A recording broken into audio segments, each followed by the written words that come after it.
করছি তার সাথে আমার সম্পর্ক, আমার তো দেওবন্দের হযরত মুফতি আবুল কাসেম নোমানী সাহেব দামার বারকাতের সাথে আমার সম্পর্ক।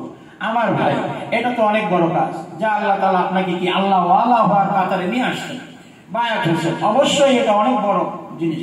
কিন্তু ভাই এর আগে ইসলাম হতে আমাদের থানবী সিলসিলার মধ্যে একটা যে নিয়ম আছে সেটা হলো কি যে আমাদের প্রত্যেকটা জিনিস শায়েখকে জানাইতে হয়।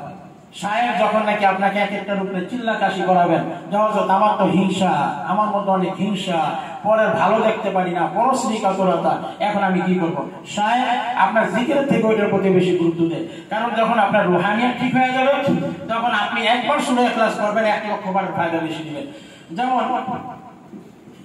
আল্লামা রুমি রাহমাতুল্লাহি আলাইহি উনি তার কিতাবের মধ্যে লিখছেন, কি লিখছেন যে এক লোক 12 বছর জঙ্গলায় বসে আছে, কেন? আল্লাহ ওয়ালা হবে। এখন কিন্তু আল্লাহ ওয়ালা হইতে পারে না, নিজের হিসাবে উনি সমস্ত কিছু করে যাচ্ছেন। তারপর একদিন ওই জায়গা দিয়ে ডাকাত যাচ্ছে, ডাকাত কিন্তু দিনই পোশাক পরে, সে মনে করলো এই বুঝি আল্লাহ ওয়ালা। ডাকাতের সরকারকে বললো আমি আল্লাহ ওয়ালা হওয়ার জন্য 12 বছর এখানে বসে বসে, এখন আপনি আমাকে আল্লাহ ওয়ালা বানান। তখন সে বললো দেখো আমরা অন্য কাজে যাচ্ছি। তখন বললো ঠিক আছে, এখন ডাকাত ছুটতে পারতেছে না। ডাকাতের সরকার বললো তুমি জায়গা মাটি কাটতে থাকো। সে মাটি কাটা শুরু করছে। ডাকাতি করে যাওয়ার সময় দেখে যার মধ্যে ওই যে লোকটা যে 12 বছর জঙ্গলায় বসে রয়েছে সে নিষ্পত আল্লাহ হাসিল হয়ে গেছে। সে তো আসছে পায়ে ঘোরা শুরু করছে যে প্রতিদিন এত 12 তসবিহ বললাম, লক্ষ লক্ষ বার জিকির করলাম 12 বছরে, কিন্তু আল্লাহ ওয়ালা হইতে পারলাম না। এটার সাথে মাটির কাটার কি সম্পর্ক? আমি তো আল্লাহ ওয়ালা হয়ে গেছি। তখন সেই ডাকাতের সর্দার, তার কপালে হেদায়েত আছে, সে বলতেছে দেখো এখন তুমি আমাকে তওবা করাও। আসলে তোমার নিয়ত ছিল খালিস ইন্নামাল আমালু বিন্নিয়াত, এই কারণে আমি আল্লাহ তাআলা কবুল করছেন। আসলে আমার এই যোগ্যতা নেই, আমি আসলে একটা ডাকাতের সর্দার। তার মানে হলো আমাদের আগে রুহানিয়াত ঠিক করতে হবে। রুহানিয়াতের জন্য কি এই যে আমরা তদবিরের জগতে আসছি, তদবিরের জগতে আপনি কোনো কিছু করতে পারবেন না যতক্ষণ পর্যন্ত আপনার রুহানিয়াত ঠিক না হয়। যেমন একটা ঘটনা, শাইখুল ইসলাম হযরত হোসেন আহমদ বাগদাদী রাহমাতুল্লাহ আলাইহি, কথা শুনছেন না আপনারা? এমন কেউ আছে আমরা জানি না, চিনি না। ওনার কাছে এক লোক আসছে, এক হিন্দু লোক, যা আসলে আয়সা বলতেছে হযরত আমার একটা তাবিজ দিন। এখন তাবিজে হিন্দু লোককে কি তাবিজ দিতে ভালো হবে? তাকে যদি কোনো কোরআনের আয়াত বা হাদিসের দোয়া হয় সে কি এটার ইহতিরাম রাখতে পারবে? এই কথাটা খেয়াল রাখবেন যে হিন্দু লোক আসলে, খ্রিস্টান লোক আসলে তাদেরকে আপনি কি তদবির দিবেন? তখন উনি লিখতেছেন ইয়া अल्लाह मैं कुछ नहीं जानता वो भी नहीं मानता, अल्लाह शिफा कीजिए, अल्लाह शिफा कीजिए। হ্যাঁ, কিন্তু ওই আল্লাহ শিফা कीजिए ওনা শামসুল মারিফ কিতাবের মধ্যে উনি এইভাবে লিখছেন যে मैं कुछ नहीं जानता वो भी नहीं मानता ডট ডট ডট ডট। ওইখানে আল্লাহ তাআলার নাম নেন নাই, কারণ এই জালেম তো বিদর্ভী, সে তো কি করতে পারবে না, আল্লাহ তাআলা এই নামের ইহতিরাম রাখতে পারবে না। ডট ডট উনি ওই জায়গায় বলছেন হে আল্লাহ শিফা कीजिए, লোক তো সুস্থ হয়ে গেছে। এখন ওনার কাছে বললো হযরত আপনি এটা কি দিলেন? কোনো দোয়া নাই, কিছু নেই। পরে বললো ব্যাস আল্লাহ তাআলা এটা দিলে দিয়ে দিবি। আরেকটা বড় যে জগতের এক বড় বুজুর্গ, ওনার কাছে ওনার সম্পর্কে প্রসিদ্ধ ছিল যে যে কোনো লোক ওনার কাছে আসলে কি হয়ে যায়, যে কোনো লোক তার কাছে কোনো তাবিজ নিলে শেফা পায় যায়। তখন এক লোক আসছে মদ ব্যবসায়ী, আসার পরে বাসনে কি একটা লেখা দিচ্ছে, এরপর তার কাস্টমারের অভাব নেই। এখন ওনার এক লোক আসে বলছে সে মদের ব্যবসা করে, আপনি কি তাবিজ দিচ্ছেন? যাওয়ার পরে তার এখন সিরিয়াল লেগে গেছে কাস্টমারের। কয় না আমি এমন কোনো তাবিজ দিইনি। কয় না আপনি, সে বলছে আমি মুরগির থেকে তাবিজ আনছি, এখন আমার এই অবস্থা। কয় ঠিক আছে তাবিজ একদিন খুইলাই না দেখো আমি কি দেখছি। ওইটার মধ্যে উনি লিখছেন, খুইলাই না দেখতেছেন যে হে আল্লাহ, কারো যদি মদ খাওয়ার প্রয়োজনই হয় আর তার যদি খাইতেই হয়, এই সারা তার গতি না থাকে, তাহলে তার দোকান থেকেই তিনি খায়, বাস এরপরে তার কাস্টমারের ভিড়। এগুলো কি? এগুলো হলো রুহানিয়াত। রুহানিয়াত আপনার যত পাক্কা হবে তত আপনার আমলের মধ্যে কি আসবে? দৃঢ়তা আসবে, মজবুত আসবে।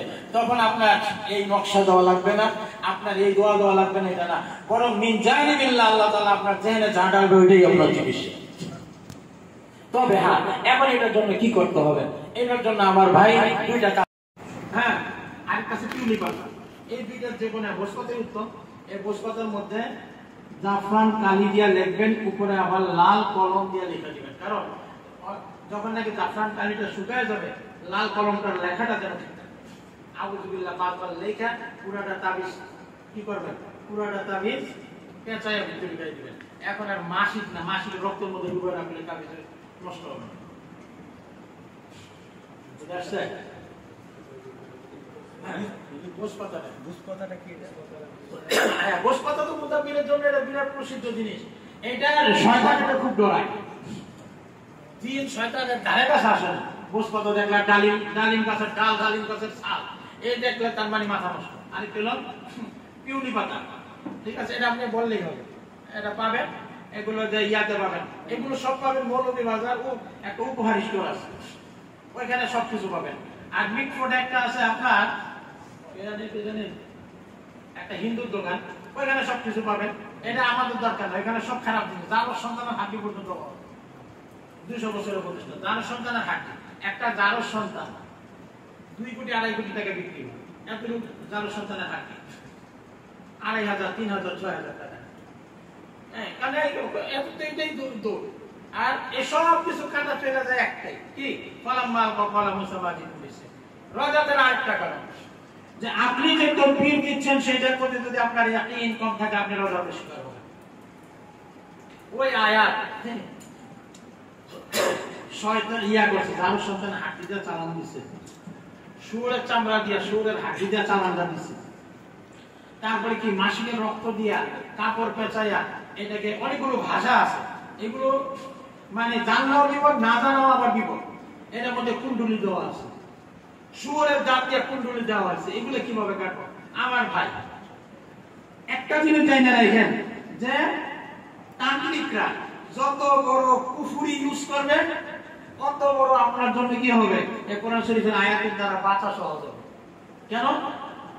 যা আল হাক্কু যাহাকাল বাতিল, বাতিল যত বড় কি হবে, কঠিন হবে, কোরআনের কারামতিটা তত বেশি প্রকাশ করবে। কারণ যত উম্মত ছিলেন আমাদের নবী করিম সাল্লাল্লাহু আলাইহি ওয়াসাল্লামের সময় যারা ছিল মুফতি ইদ্রিস আহমদ মুফতি ইদ্রিস কান্দুলি রাহমাতুল্লাহি আলাইহি ওয়া সিনাতে খাতামুল আম্বিয়ার মধ্যে বলেন যে যেই নবী উম্মত যত বড় পাওরা, তার বিপরীতে সেই নবী ছিলেন অত জালালি এবং অত কি পাওয়ারফুল। তাহলে কি বোঝা গেল? সমস্ত নবীর চেয়ে পাওয়ারফুল কি আমাদের নবী না? সেই জন্য ওনার উম্মত, ওনার সময় যেগুলো ছিল আবু জাহেলেরা, অন্যান্য নবীদের উম্মতের চেয়ে এগুলো বেশি আরো কি ছিল, খবিস উত্তবা ছিল। তো কাজে কোরআনের কারিশমা আরো বেশি প্রকাশ পাবে। কাজে আপনার আমলের প্রতি যদি আপনি দোদুল্যমান হন না, আপনাকে শয়তান রজাত করবে। তোর এটা কি কাজ হবে, কোন জিনিসের রজাত, ঠিক আছে? এরপরে যদি রজাতের শিকার হয়েই যায়, তাহলে তো আমাদের ওস্তাদ মুহতারাম বারবার বলেন বড়ই কথা পান। জান্নাতে তো বড়ই গাছ আছে এক, এই কারণে আরেকটু হলো বড়ই গাছকে খুব ডরায়। কোনো বাসার মধ্যে যদি বড়ই গাছ থাকে, তাহলে কিন্তু ওই ঘরে কি আসে, জিন আসে। এই জন্য বড়ই গাছের 7টা পাতা নেবেন, আমাদের ওস্তাদ মুহতারাম বলেন, এবং প্রতিটা 7টা পাতা নেবেন, প্রতিটার মধ্যে এক মুবিন করে পড়বেন। এরকম ভাবে 7বার করে 3বার করে পড়বেন, 3-7 বার পরে এটা ব্লেন্ডার করে 5 লিটার পানিতে মিলাবেন, বিশেষ করে প্রতি শুক্রবার করবেন, পরে গোসল করবেন নিজের 5বার।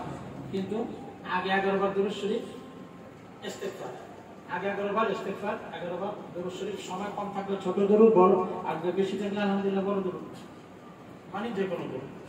মাঝে একবার হলো কি 33 আয়াত, মাঝে একবার 33 আয়াত, আর এরপরে আবার 11 বার দরুদ শরীফ। বাস এইভাবে ফজরের নামাজের পরে একবার, জোহরের পরে একবার, আসরের পরে একবার, মাগরিবের পরে একবার, এশার নামাজের পরে একবার। তবে খেয়াল রাখতে হবে, ফজরের নামাজে যে পড়ব সূর্য উদয়ের আগে শেষ করতেই হবে। জোহরের নামাজে যে পড়ব জোহরের রক্ত শেষ হওয়ার আগে অবশ্যই করতে হবে। আসরের রক্তে যে পড়ব বেলা ডোবার আগে অবশ্যই করতে হবে। অর্থাৎ এটা রক্তের সাথে সম্পর্ক, নামাজের সাথে সম্পর্ক না। কেন বললাম কথাটা? মনে করেন কোনো কারণে আপনি সফরে আছেন, গাড়িতে আছেন, ও এখন আপনার কি নেই, ওযু নেই, নামাজ পড়তে পারতেছেন না, বা ওযু আছে কিন্তু আপনি নামাজ করার সুযোগ নেই। অনেক সময় হয় না, আমার ইচ্ছাকৃত নামাজ কাজা হয়ে যায়, কিন্তু আপনি এই আমলটা করে নিন, আমলটা করে নিতে হবে। তো 5 ওয়াক্ত নামাজের পরে 5 বার, আরেকবার হলো শোয়ার পূর্বে, এই হলো 6 বার। আর সাথে সাথে আরেকটা একইভাবে ইস্তেগফার 11 বার, দুরূদ শরীফ যেগুলো দরুদ 11 বার, আয়াতুল কুরসি 11 বার, আয়াতুল কুরসি 11 বার। এরপরে আবার দুরূদ শরীফ 11 বার। এটা করতে হবে 7 বার। কিভাবে? 6 বার এইভাবে করলাম, 7 বার ঘুম থেকে যখনই উঠবো, আমি ঘুম থেকে যখনই উঠবো, ওযু থাকুক বা না থাকুক, বা ওযু করার পরে হোক বা আগে হোক, আমি আয়াতুল কুরসি এইভাবে নিয়মে পড়ে নেব। এই 41 দিন এই আমলটা আমরা যদি করতে পারি, এবং বাকি জীবন কিভাবে করব? বাকি জীবন সকাল সন্ধ্যা একবার, আর আয়াতুল কুরসি আর দুরূদ শরীফ ইস্তেগফার হলো 3 বার 3 বার করে হয়ে যাবে বাকি জীবনে। আর এই আয়াতুল কুরসি এসে পড়বে আপনার 3 বারে, আর দুরূদ শরীফ এগুলো এসে পড়বে 3 বারে বাকি জীবন। ইনশাআল্লাহ বাকি জীবন খাতেমা বিল খায়র নসিব হবে। কোন জিন আপনাকে কোন ধরনের আক্রমণ, আপনার ফ্যামিলিকে আক্রমণ করে কিছু করতে পারবে না। আরেকটা যে রাতে এশার নামাজের পর আগে পরে ওইভাবে ইস্তেগফার 11 বার, দুরূদ শরীফ 11 বার, মাঝে 1200 বার বিসমিল্লাহির রহমানির রহিম 1200 বার, এবং পরে আবার 11 বার ইস্তেগফার দুরূদ শরীফ। আর বাকি জীবনে যখন নাকি 41 দিন হয়ে যাবে, 3 বার 3 বার 3 বার দুরূদ শরীফ ইস্তেগফার, আর মাঝে 7 বার মাত্র বিসমিল্লাহির রহমানির রহিম। এতে ফায়দা হবে কি? ফায়দা হবে আপনার জীবনে আপনি ভরপুর বরকত পাবেন। ভরপুর বরকত পাবেন। আপনি একটা আমল দিচ্ছেন, আপনার জেনে নাই যে এই তো এটা তদবির কি, আপনি বিসমিল্লাহ বলে দিয়ে দিবেন, বরকত হয়ে যাবে। আপনি যে কোনো কাজ করবেন বরকত পাবেন। অল্প সময়ে অনেক কাজ করতে পারবেন। নামাজের মধ্যে বরকত, তিলাওয়াতের মধ্যে বরকত। কিন্তু এর মধ্যে একটা শর্ত, এই আমলগুলো যে 41 দিন করবেন, শুরু করতে হবে কিভাবে? হয় সপ্তাহের সোমবার ফজর থেকে, না হলে বৃহস্পতিবার ফজর থেকে। আর বিসমিল্লাহর আমল হয় সোমবার বাদ এশা, না হয় বৃহস্পতিবার বাদ এশা। এইভাবে যদি আমরা করতে পারি ইনশাআল্লাহ তাআলা, ইনশাআল্লাহ আপনি নাম করা মুতাব্বিক হয়ে যাবে। আর এই আমলগুলো 41 দিন করার পরে ইয়া হাফিজু, কি ইয়া হাফিজু, এই আমলটা যদি আপনি কি করতে পারেন, 3125 বার করতে পারেন 41 দিন। কয়দিন? ইয়া হাফিজু। আর বাকি জীবনে প্রতিদিন 7 বার যদি করেন আপনি, কোন জিন, যে কোন জিন আপনি ডাকলে আসতে বাধ্য। জিনের যত বড় বাদশা হোক আসতে বাধ্য, আপনার কথা শুনতে বাধ্য। এবং তারা বলবে যে একজন আল্লাহ ওলি, একজন আল্লাহ ওয়ালা মুতাব্বির জন্ম হয়েছে, এবং আপনাকে সম্মানের সাথে তারা স্মরণ করবে। কোন জায়গায় সমস্যা শুধু ফোনে বলে দিবেন যে আমি অমুক, তুমি চলে যাও, চলে যাবে। আপনার কোনো তো বিরোধ দরকার নেই। ইয়া হাফিজু, আল্লাহ তাআলা এই আমলের পরে ওই আমল 41 দিন। এই আমলের আগে যদি করেন ইয়া হাফিজুর আমল, রাজাতের শিকার হবে। দ্বিতীয় 41, দ্বিতীয় 41, 41 41, ঠিক আছে? ইয়া হাফিজুর আমল আগে করবেন না, আগে করলে রাজাতের শিকার হবে। নিয়মটা একটু, নিয়মটা যে এই নিয়মটা আরেকবার বলেন। ইয়া হাফিজু 3125 বার, 3125 বার, 41 দিনে দেখবেন 1,25,000 বার হয়ে গেছে। যে কোনো সময় পড়া যাবে, যে কোনো সময়। তবে যে কোনো আমল করবেন দাঁড়ানো অবস্থায় করবেন না, হাঁটা অবস্থায় করবেন না, তাহলে কিন্তু রাজাতের শিকার হবেন। যতটুকু করবেন কয়েকবারে করেন, এটা কয়েকবারে করেন, কিন্তু পয়সা একদম খাস দিলে করবেন। আর যখনই করবেন আগে পরে 11 বার ইস্তেগফার, 11 বার দরুদ, পরে যে কয়বারই করেন। আর যদি 1 বছর করেন তত বলুন না, কিন্তু এটা করবেন ইনশাআল্লাহ।